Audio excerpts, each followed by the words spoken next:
படைப்பாக்க திறன், கிரியேட்டிவிட்டி என்பது.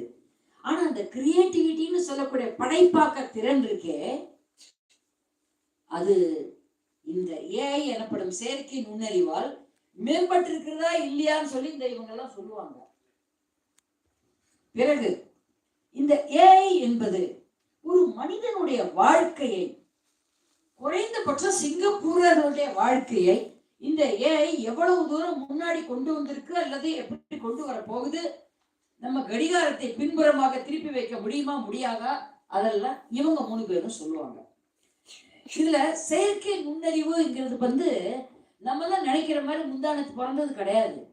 உங்களுக்கு எனக்கும் அதை பத்தி மேபி ஒரு 4-5 வருஷமா தெரிஞ்சிருக்கு.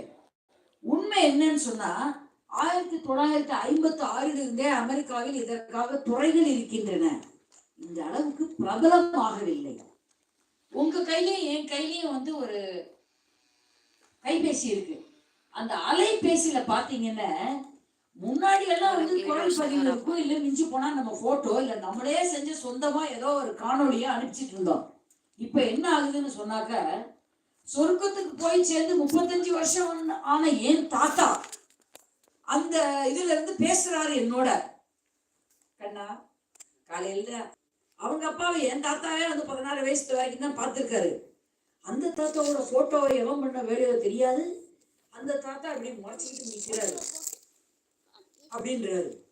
என்னன்றாரு, இந்த தாத்தாக்கள்லாம் அணிவரிசை கட்டி நிக்கிறாங்களேன்னு பார்த்தா, அந்த காலத்துல என் தாத்தா காலத்துல அவருக்கு பிடிச்ச நடிகையர்கள் வேற. பத்தாக்கரைக்கு அவன் எது நடிகைகள் வேறன்னா, அந்த காலத்துல நடிகைகள் ரொம்ப அடக்கொடுக்குமா நமக்கு தெரிஞ்ச திரைப்படத்துல இருந்ததாக கேள்வி. அந்த அம்மாக்கெல்லாம் திடீர்னு இப்ப இருக்கிற சக்கலக்க பேபிக்கு அவங்க ஆடுறாங்க. எனக்கு அதை பார்த்து ஒரே ஆச்சரியம். எந்த காலத்துல இந்த சக்கலக்க பேபிக்கு அஞ்சலி எல்லாம் ஆடுனாங்க. அந்த காலத்து அஞ்சலி தேவி சக்கலக்க பேபிக்கு ஆடுற மாதிரி யாரோ வேலை செஞ்சிருக்கிறாங்க. அதுக்கு இதெல்லாம் பார்த்த உடனே எனக்கு முதல்ல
முழுசாதான் சொல்லுவேன் அப்படின்னு அப்படி சொல்லிட்டு இருக்கும்போது திடீர்னு எதையோ பத்திக்கிட்டு எல்லாரும் குச்சிட்டு இருந்தாங்க.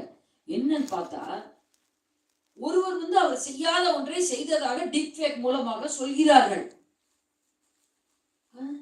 இவர் இப்படி பேசுவாரா அப்படின்னு முதல்ல அதிர்ச்சி அடைந்து, பேசி இருப்பாரோ அப்படின்னு ஒரு சந்தேகம் வந்து, சிசி பேசி இருக்க மாட்டாரு அப்படின்னு ஒரு பக்கம் நினைச்சு, சாச்சா நம்ம நாட்டுல சட்டம் ரொம்ப உறுதியானது, அதனால இப்படி எல்லாம் அவங்க பேச வாய்ப்பே இல்லை, இப்படி எல்லாம் படிநிலைகளை நினைத்து சமாதானப்படுத்திக்க வேண்டியது.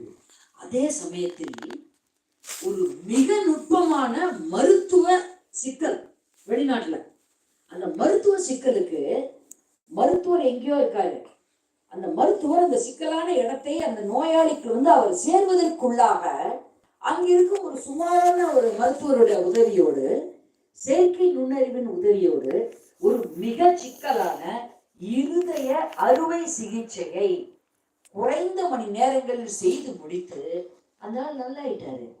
இதுக்கு காரணமும் செயற்கை நுண்ணறிவு தான். அது எவ்வளவு பெரிய வரம்னு சொல்லுவாங்க இவங்க.